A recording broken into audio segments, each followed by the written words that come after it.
Now, let's assume that you actually received $150 cash for the actual vase. So what we would do is we would account for that by using the cash on hand account, and we would account for this as business income. So we would account for this using one of our business categories, and we would state that we received $150. And we would click Save. Now we've already paid out the $50 and that's already been accounted for. Now the only thing that has not been accounted for is the fact that the vase is no longer in our possession.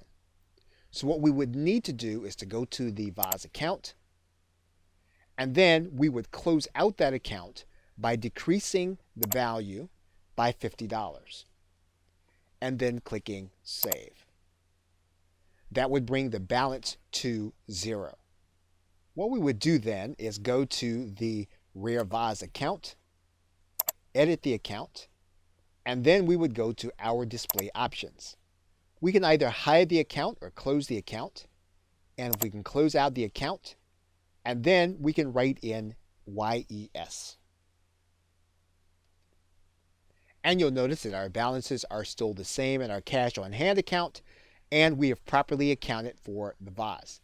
And once again, this is a cumbersome process if you have lots of inventory. And if you only have a few pieces and they're rare, you can actually use this method in order to have Quicken Home and Business account for the purchase.